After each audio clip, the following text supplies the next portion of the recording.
Buenas noches. Los saluda Aurelio Ramos. Estas son las noticias y vamos a los titulares. Recibió Rosario Ibarra la medalla Belisario Domínguez. Se la dio en resguardo al presidente de la República. Ofrece López Obrador fórmula para ahorrar a ediles que piden presupuesto. Afirma el secretario de Seguridad que no renunciará a su cargo. Se declara Evo Morales triunfador y denuncia intento de golpe de Estado. Estos son los detalles de la información. La señora Rosario Ibarra de Piedra entregó en custodia al presidente López Obrador la medalla Belisario Domínguez que le fue otorgada por el Senado. Alejandro Páez nos informa.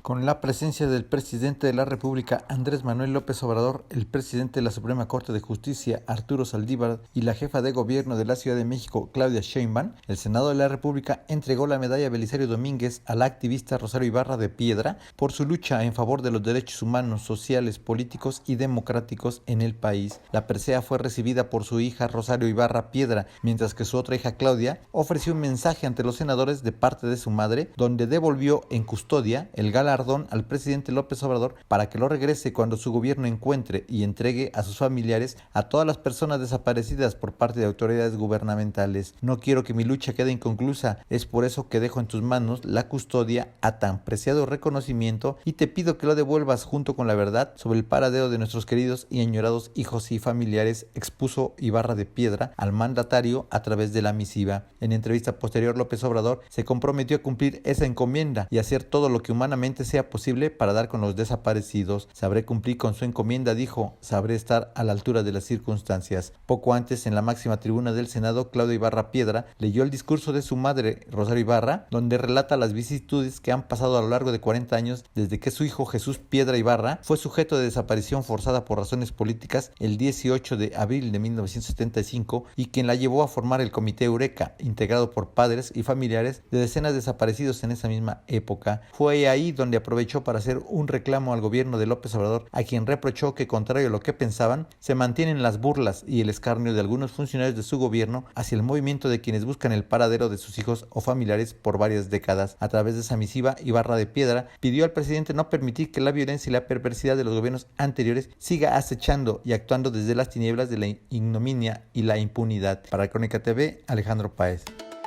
El presidente de la República ofreció a los alcaldes la fórmula para ahorrar y bajar los sueldos de altos funcionarios municipales. Esto con el fin de tener más presupuesto. Los municipios advirtieron que no los intimidarán y exigen más presupuesto. Amy Arriaga nos informa.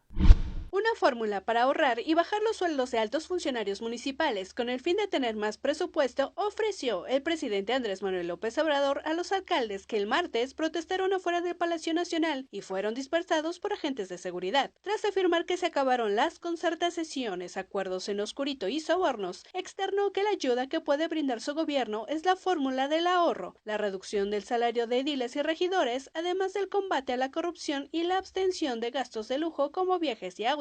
El presidente refirió que los ediles piden que se contrate deuda para tener más dinero y repartirlo, en concreto obtener 25 millones de pesos adicionales para que los municipios reciban mayor participación federal, ante lo cual advirtió que no optará por esa propuesta, pues su administración busca tener finanzas públicas sanas. Recalcó que si no hay corrupción y se mantiene la austeridad republicana, el presupuesto rinde y alcanza. Luego acusó que existe derroche en los municipios y recomendó a los alcaldes hacer una revisión. Aquí hemos hablado de que hay regidores que ganan 150,000, 200,000 pesos al mes. Regidores. Y que para firmar por una obra, para que le aprueben un informe al presidente, a veces que les tienen que dar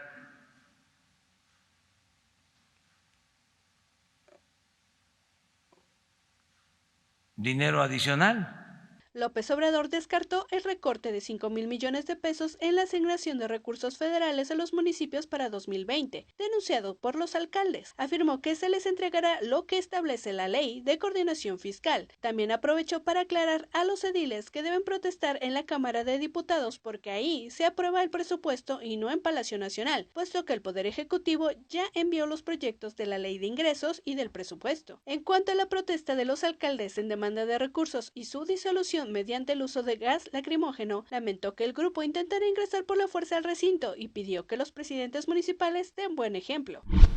No se comportaron pues de manera correcta. Les gana mucho el ansia opositora, la desesperación. Y quienes están a cargo del cuidado, pues sintieron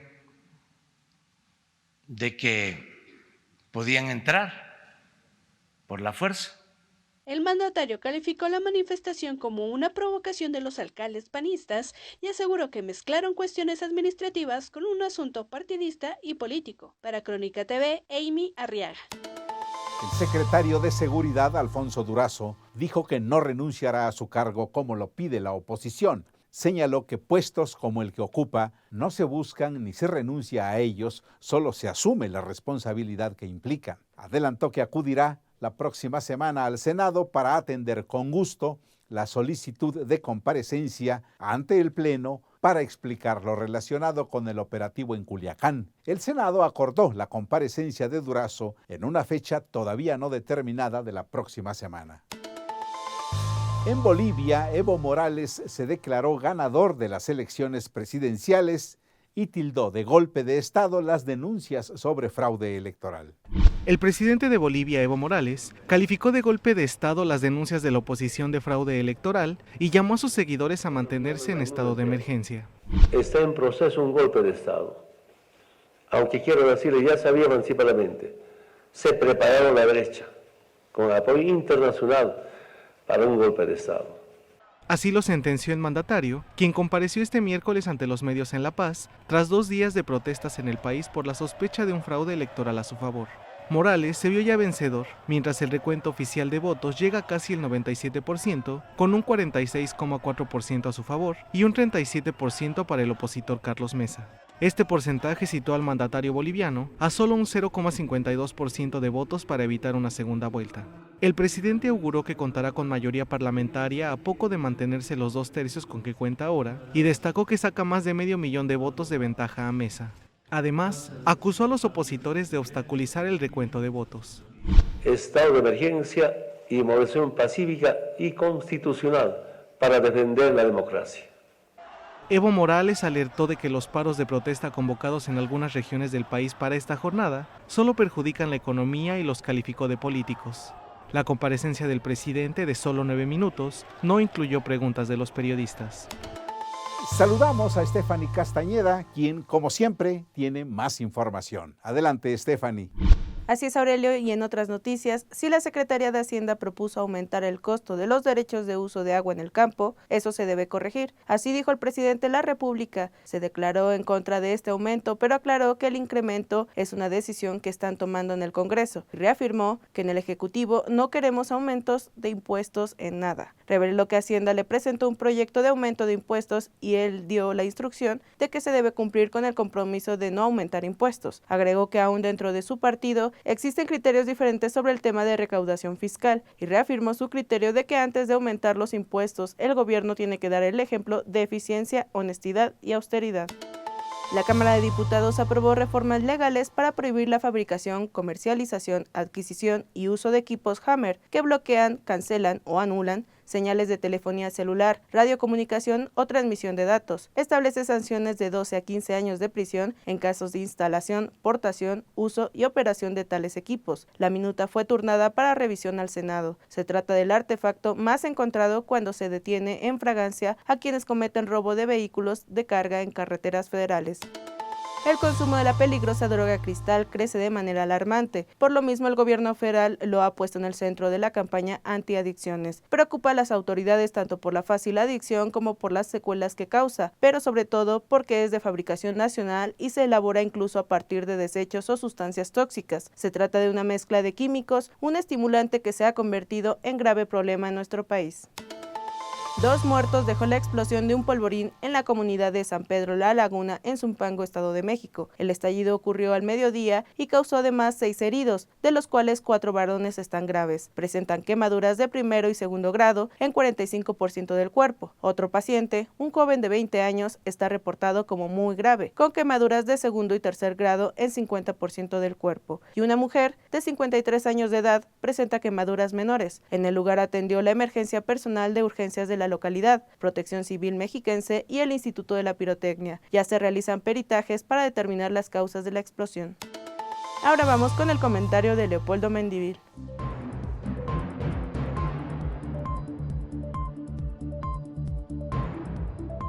La República de Bolivia ha tenido en Evo Morales al Porfirio Díaz mexicano de su historia, con 3 cuatrienios al hilo en el poder presidencial y de seguro, luego de la elección presidencial del domingo pasado, cuando sea ungido por 4ª ocasión el Ejecutivo de la Nación Latinoamericana que ha logrado el mayor crecimiento integral en el curso de este siglo.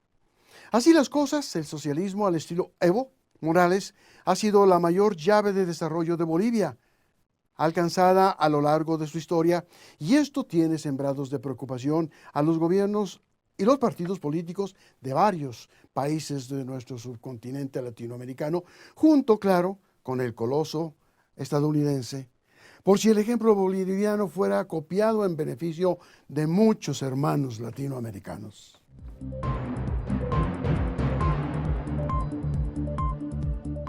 Y el humor en el cartón de Rocha. El presidente virtualmente convertido en cazafantasmas. Esta es la foto del día. La Cámara de Diputados aprobó la creación del Instituto Nacional de Salud para el Bienestar. Eso es todo por mi parte. Muchísimas gracias. Gracias, Stephanie. Continuamos. ¿Se acuerda cuando algunos hablaban del milagro chileno y nos ponían como ejemplo a Chile? Al regreso del corte le hablaremos de los 18 muertos que ya suman las protestas por la abismal desigualdad social en ese país. Felicito a la Benemérita Universidad Autónoma de Puebla por ser el premio Crónica en el área de comunicación pública en la edición 2019 de este premio. Representa pluralidad, representa reconocimiento a la inteligencia. Celebramos la 10ª entrega de los premios Crónica. Mientras otros platican telegráficamente lo que ocurre en el mundo, en Crónica aportamos el análisis de lo ocurrido. El contexto es parte de la noticia. Por México, en Crónica cumplimos 20 años haciendo llegar día con día la noticia hecha diario. El hallazgo de 39 cadáveres dentro de un tráiler reabrió en el Reino Unido el debate sobre la inmigración ilegal. Policía británica investiga el hallazgo en este camión frigorífico de 39 cadáveres en Essex, al este de Inglaterra.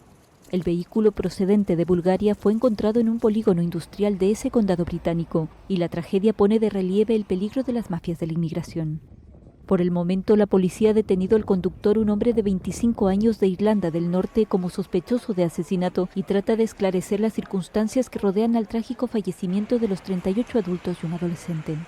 Ahora, la identificación de las víctimas cuya nacionalidad se desconoce es la prioridad de los agentes, así como determinar qué ruta trazó el vehículo hasta llegar al polígono de Waterglade Industrial Park en la localidad de Grays. Se cree que el camión habría entrado al Reino Unido el pasado sábado 19 por el puerto de Holyhead, al norte de Gales. La policía no ha aclarado tampoco otro de los interrogantes, cómo los servicios de ambulancia, que fueron los que avisaron a los agentes, se enteraron de la presencia de los cadáveres en el camión. Una de las hipótesis es que el episodio está vinculado al tráfico de personas y que el vehículo habría elegido un camino distinto a las vías habituales para introducir en el Reino Unido de forma irregular a los inmigrantes. El suceso ha conmocionado a la sociedad británica y su primer ministro Boris Johnson dijo estar horrorizado por lo sucedido. Según la Agencia Nacional contra el Crimen, en 2018 se registraron 6.993 casos de trata de personas en el Reino Unido, un 36% más que en 2017. Como ya le adelantábamos, Continúan las protestas en Chile y subió a 18 el número de muertos. 3 personas, entre ellos un niño de 4 años, se sumaron a la lista de víctimas por el estallido social en Chile. El menor y un hombre fallecieron cuando un conductor en estado de ebriedad embistió su vehículo contra un grupo de manifestantes. Otra persona murió tras recibir una paliza. Según el Ministerio del Interior chileno, 18 personas han fallecido desde que se inició el pasado viernes las protestas en el país austral. Las personas arrestadas por los disturbios han pasado de 2.205 a 969, pero los detenidos por vulnerar el toque de queda que rige en Santiago, Valparaíso y Concepción se han incrementado desde los 438 a los 592.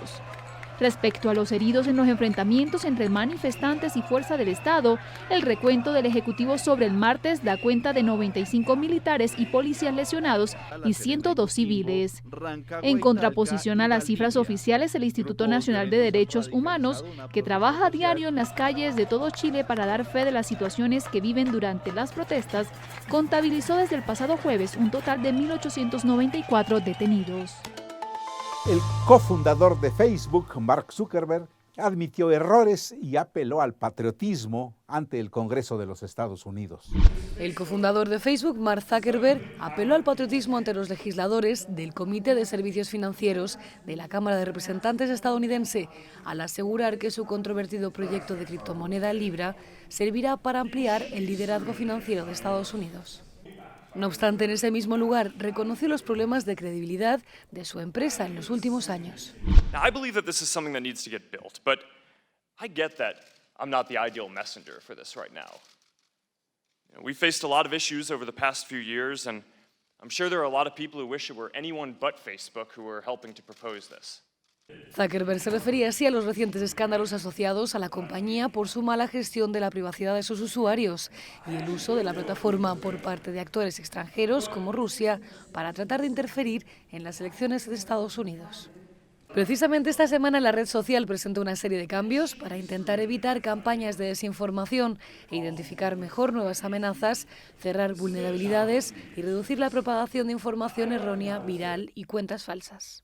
El empresario de 35 años remarcó que el objetivo de Facebook con Libra es poner el poder en las manos de la gente. El potencial gigantesco de esta criptomoneda, al encontrar de entrada con la base de Facebook de 2.380 millones de usuarios en el mundo, ha generado inquietud entre los reguladores, tanto a nivel nacional como internacional. Robert Redford fue homenajeado en el 17º Festival Internacional de Cine de Morelia. Recibió la presea a la excelencia artística. Tras recibir un homenaje por su trayectoria durante la 17ª edición del Festival Internacional de Cine de Morelia, el director y actor estadounidense Robert Redford expresó su agradecimiento profundo hacia los mexicanos, pues dijo que estos marcaron un periodo importante de su vida. El director de filmes como The Milagro Benfield War, A River Runs Through It y The Legend of Bagger Vance, compartió que siente un afecto importante por los mexicanos y todo el país.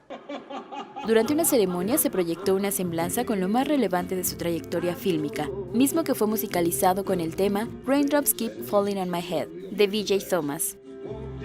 Luther said I could learn something from it. I already know how to drink. Alejandro Ramírez, presidente del festival, destacó que la segunda edición del encuentro se inauguró con la película Diarios de motocicleta de Walter Salles y que Robert Redford produjo. Acto seguido develó una butaca con su nombre, una placa conmemorativa y se enteró que una sala del cine también llevará su nombre. Y por su gran contribución al desarrollo del cine independiente en todo el mundo. Llegamos al final. Gracias, síganos en nuestras redes sociales y en nuestra página www.cronica.com.mx. Un saludo a quienes nos escriben a nuestras distintas plataformas. Hasta mañana a las 21:30. Soy Aurelio Ramos. Muy buenas noches.